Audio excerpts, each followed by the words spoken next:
Türkmen televizionyasy şuňlar Aşgabatyň bazarlarynda bolçuluk hakynda reportaj taýýarlaýar.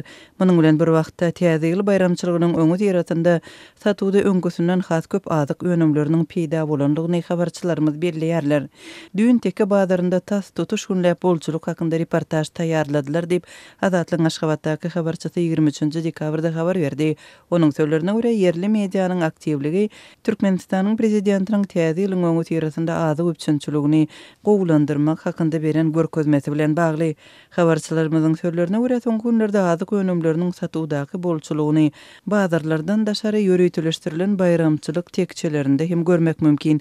Emma bu haritler käte satylmaýar. Ikinji mikroraýonyň parkynda arçanyň öňünde adaty azykly çadyrlary dikdiler. Satyjylar sowukda durlar.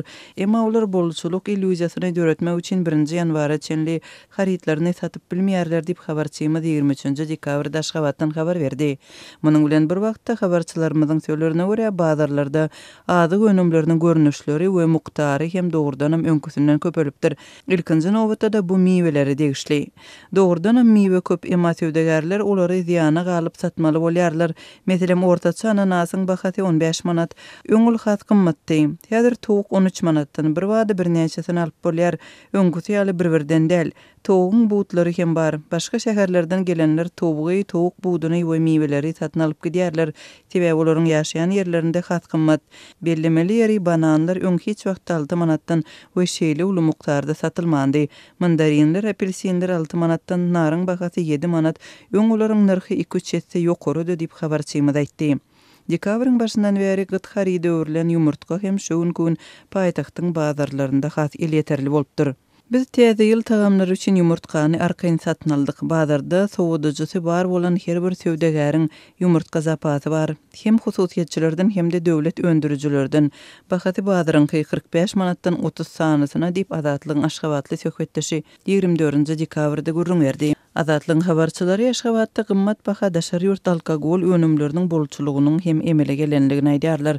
Bahalar öňküsünden ortaça 10-15% göterilipdir.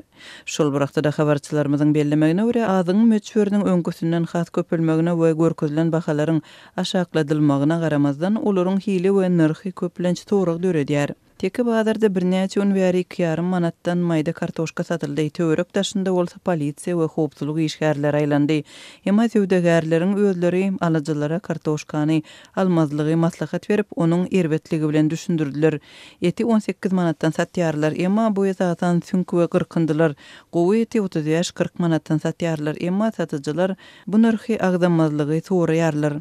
Balygyň bahasy 12 manat, emma ol satuwda ýok diýip Azatlyň habarçysy aýtdy. Onuň sözlerine görä Daşowda we Türkmenabadda etiň bahasy 1 kilogramyna 30 manat.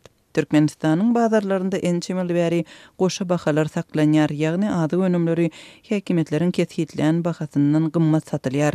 Yetip gelen 2009-njy ýylyň öňü ýerasynda Aşgabatyň bazarlarynda narhlara gözegçilik güýçlendi. Bu gözegçiligi howpsuzlyk güýçleriniň we polisiýanyň işgärleri berjä edýärler. Azatlyň habarçylary soňky günlerde görkezilen bahadan satmadyk satyjylaryň tutsak edilmegi ýaly bir näçe ýagdaýyň ýüze çykandygyny habar berdi. Oňa garamazdan satyjylar bahalary galdyrýar. Sebäbi resmi taýdan ketkitlenen narhlaryň hakykatyndan emeli ýagdaýda aşakladylandygyny we özleriniň mundan ziýany galýandygyny aýdýarlar. Türkmenistanda azyk bolçulugy barada habar berýän milli media serişdeleri azyk sowdasyndaky problemalary şol sanly gytçylygy we goşa narhlary düýpden agdamaýarlar.